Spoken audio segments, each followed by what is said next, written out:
Hey guys, what's going on? Welcome back to ISTORIA.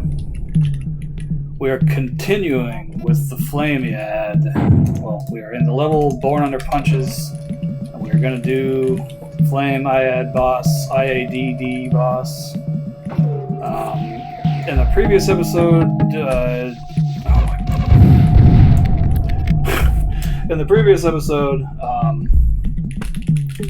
I was really having trouble, and I was having issue with my keyboard pressing too many keys. If I pressed the W key too hard, I was getting nervous because I kept dying. And I was pressing the W key too hard, and my keyboard was registering multiple key presses because it has a flexible PCB, which is an intentional design of the keyboard, and it is not necessarily designed to be a gaming keyboard. So for any of you mechanical keyboard enthusiasts out there who are into gaming, don't use your flexible flex cut PCBs for gaming if you're, serious enough of a gamer that you get nervous and start pressing your keys harder than normal. If you watch the previous episode, you've seen how easy it is to kill this boss while stopping time with the Timekeeper ability. I was trying to do it with no Timekeeper, and while doing that, I realized that I had also conveniently been forgetting to use the goddamn Ice Orb, and the Ice Orb makes this way fucking easier. So just make sure you have at least one Ice Orb when you come into this room.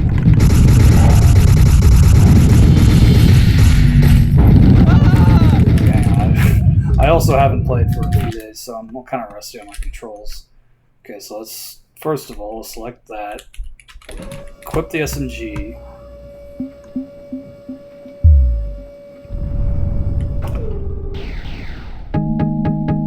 Grab all this. Okay, so we're gonna go down.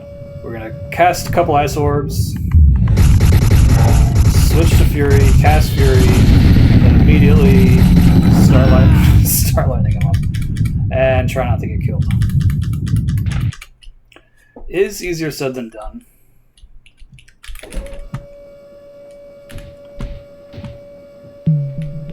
But we don't give up that easily.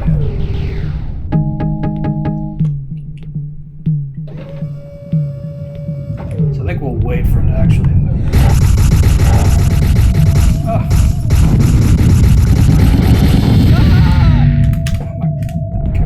Oh god, I'm using. So as a result, I am using a different keyboard, and that keyboard has. Hang on, I think I can actually. Ugh.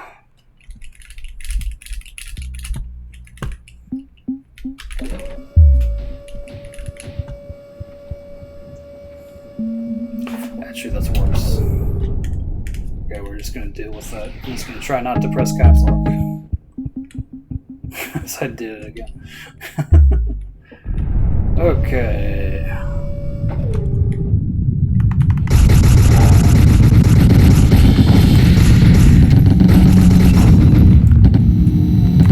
So the trick is that as soon as you see that grenade drop to the ground, oh no, dude.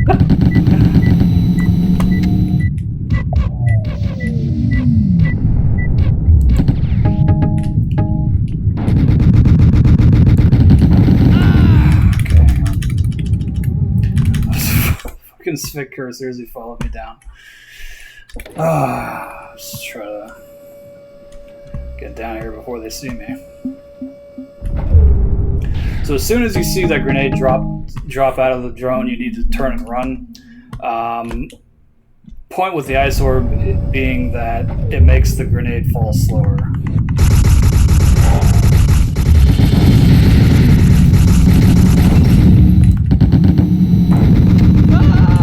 I don't think it doesn't make the flame spread any slower, but it does make the projectile itself, the grenade itself, fall slower. So that gives you just a little bit extra time to dodge those attacks.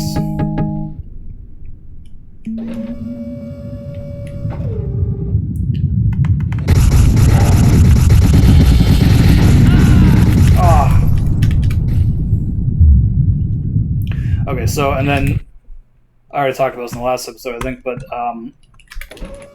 by only having one Fury, it automatically switches us back to laser as soon as we use the Fury.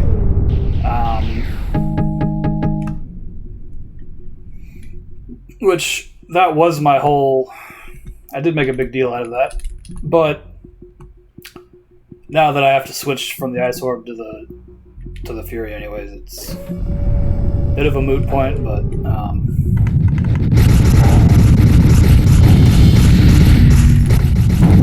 fuck. Like you just don't have time to think about anything, about like pressing buttons or anything. In fact, I have an idea. I'll just spam all 4 of these. Oh no! Okay, that didn't work. I thought it would put me down to Fury, but no, it just goes back to laser. Okay. Oops.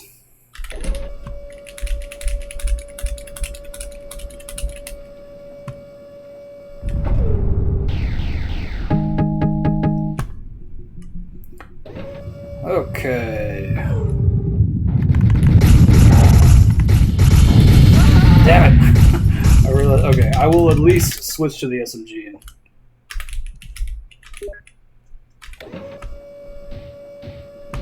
Oh no, I hope the fucking...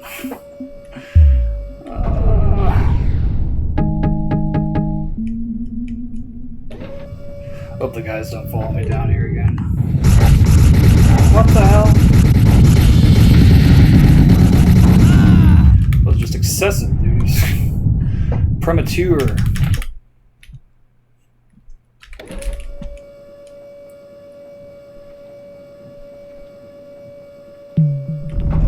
It is kind of annoying that you have to wait for that slow elevator, but it's probably a loading screen or something. I don't know how the loading screens work in this engine, but...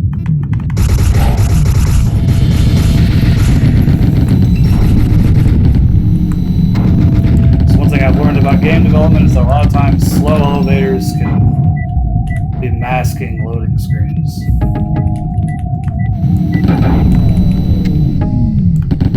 So now it is good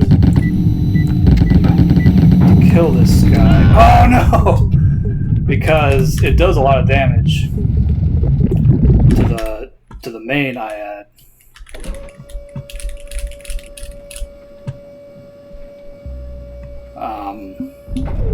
But if you run around too long collecting the other spells and stuff, it'll just blow up on its own and you won't deal any damage.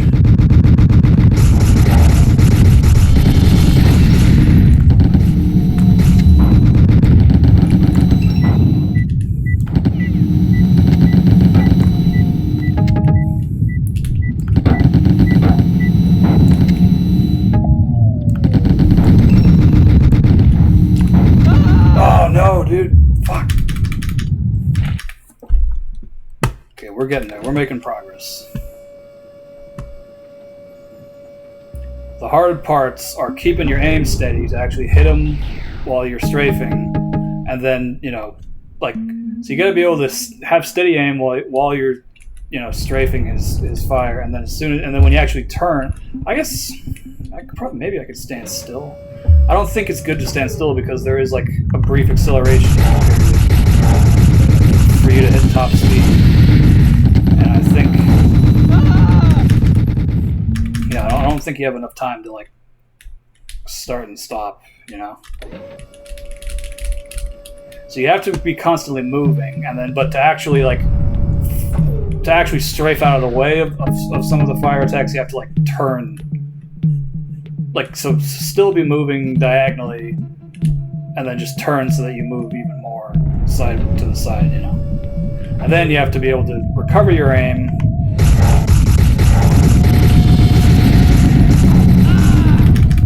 You know, and then and not get greedy. So okay, I'm gonna stop talking, or well, not stop talking entirely, but I'll gotta focus. All right.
thank God. Okay.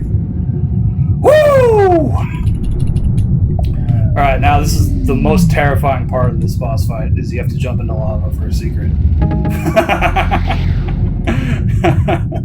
Oh, I missed the rockets.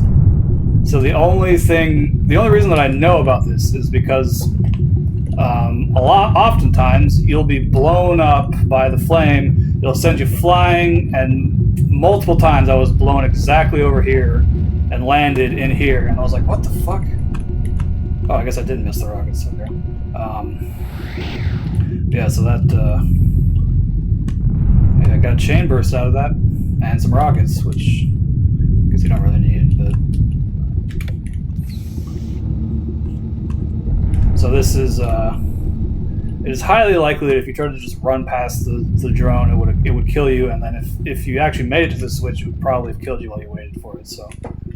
That... Oh, fuck. That'll open the next level. Okay. Oh boy. Ooh, 2 heals. Alright, what's this guy got to say? I never wanted to be on ISTORIA. I never wanted to be dead.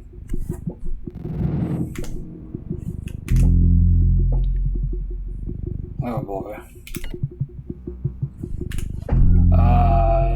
Okay.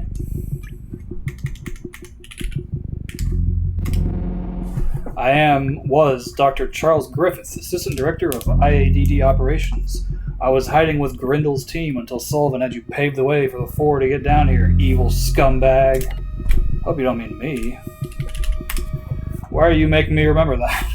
I was coming back from opening the flame I had to shoot. There was a drone and a grenade. The drone was ours. It was chasing a group of hunters. I survived dangling over lava, only to be caught in crossfire. Sucks. Wait, was that a comma? Okay.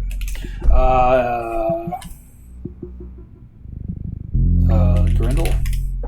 Think about it. Why would the Euro need to send out massive gravitational waves to Astoria's most distant moon? The only theory that carries any water is they were trying to keep something contained within the moon. That's what Grindel was onto, and that's why we cannot let you destroy Sentinel and release whatever that moon has in store for us. Sounds familiar. I would type it in, but I don't know how to fucking spell it. Work. Oh, okay.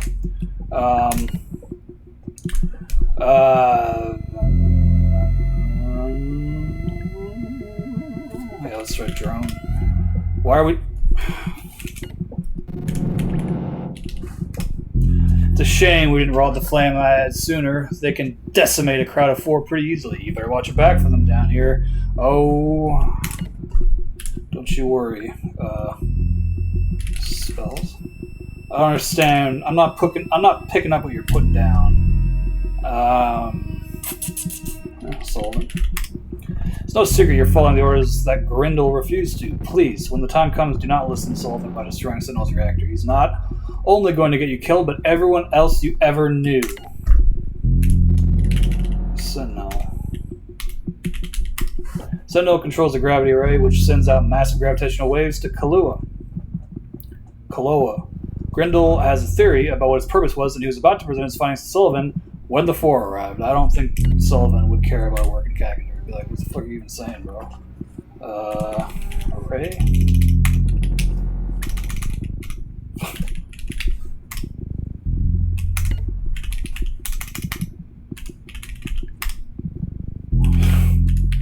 ISTORIA? Never said I wanted to be here, okay? So why ask me about it? Man, why are you such an asshole? Alright.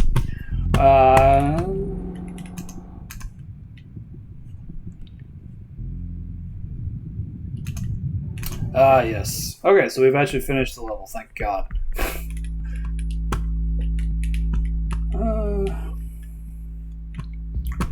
Let's get to a save point.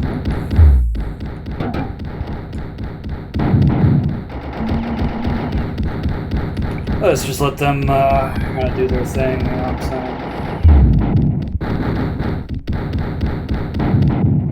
Oh! There we go. Alright, let's kill these learners. Be the end of that. Don't sweat it.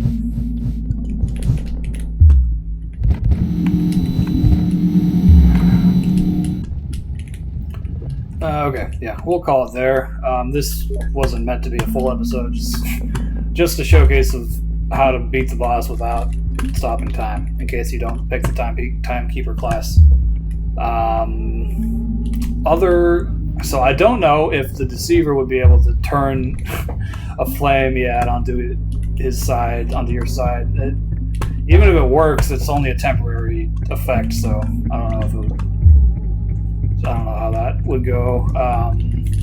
Fusion pistol one doesn't really seem like. I mean, it'd be useful if you want to use the fusion pistol against him, I guess. The rocket man, yeah, he'd be okay for using rockets. The pushing one, probably no. And then rifleman was fine. It's the same thing as what I did just now. Pyro is fine. I would recommend using the same strategy in pretty much all classes. Timekeeper, if you're having trouble, just stop time. You know, that's the end of it. But for Rocket Man, you can at least make the SMG, the Rocket Man Super, or not Rocket Man, the Rifleman Super makes the SMG more accurate, like super pinpoint accurate. Like pretty much, I think the spread is like the size of that crosshair, whereas it's normally, you know, a little bigger. But yeah, so my recommendations for beating the flame IADD is to fire. Make sure you have a couple ice orbs. The ice orbs are not a requirement, but they made it, you know, a little easier. Make sure you got a couple ice orbs. They do not give you ice orbs leading up, so that could be a problem for you if you don't have any ice orbs. And then I showed this in the previous episode, but like use all your furies, so you only use all your furies going into the fight, because they give you one leading up to the fight. Oh shit, you see that, Juke? Use all your furies preemptively and pick up the one they give you, and then, because once you use your last fury, it will auto switch you to laser. So you want to use fury, your one fury, it'll switch you to laser, and then spam laser and SMG onto the dude while dodging his attacks. You know, only shoot him in those brief windows that you have, and make sure your aim is good. And that's pretty much, and then just do your best to dodge all the attacks. If you get hit by even a single one, you will die instantly. So, can't say I love one-shot bosses, but this one, like, once you figure out the pattern, it's not too bad. The hardest part is just keeping your aim steady, I would say, and learning the timing of, like, because sometimes if your aim's not perfect and you miss, you're gonna kind of naturally want to, like, stay aimed on him and try to make up for a little bit of that lost damage, but you do not have time for that. If you hesitate for even like a split second, the flame attacks will one-shot you and you will die. So just take the L if you miss a damage window. You know, it's not that bad. He doesn't have, like, it's not like a Dark Souls boss where you gotta wait for just the right move. Like, he only has one attack. You just wait for him to do that one attack, and then you have a very short window to do a little bit of damage to him. And eventually he'll drop his little mini drones, and then as long as you can destroy the mini drones, that does a good amount of damage to him as well. And on top of that, if you have an ice orb that you could pop a couple ice orbs before you do your fury, that will slow his flame grenade down, which will give you just enough time to kind of, you know, just a tiny bit of leeway for you to process that the grenade is falling, you know, because normally it falls pretty fast, whereas it's more of a slow, you know, it's like more of a, instead of like boom, it's like boom. Still fast, but you have that tiny extra split second to process what's happening. So yeah, okay. I think that'll be it for today's video. This will be part 6B or whatever. And we will continue with Don't Sweat It in the next video. So, I'm up to 4 health cans now. That's a little better. I gotta try. I gotta try to play a little more conservatively now. I was a little too reckless in my last couple episodes. My last session, I was playing fights a little too aggressively, and I was just using health as I needed it, and I ended up needing too much health, and I ended up with 0 health. Luckily, that Flameyad boss, you have to do it perfectly. Basically, like you can't take any damage. If you take any damage, you'll die. So I didn't use any health for that fight. Otherwise, I'm sure, you know, a boss fight in a game like this where you have limited health, I'm sure I would end up using a bunch. But actually worked out nicely. So thanks again for watching. I hope you enjoyed, and we will continue in the next part with Don't Sweat It.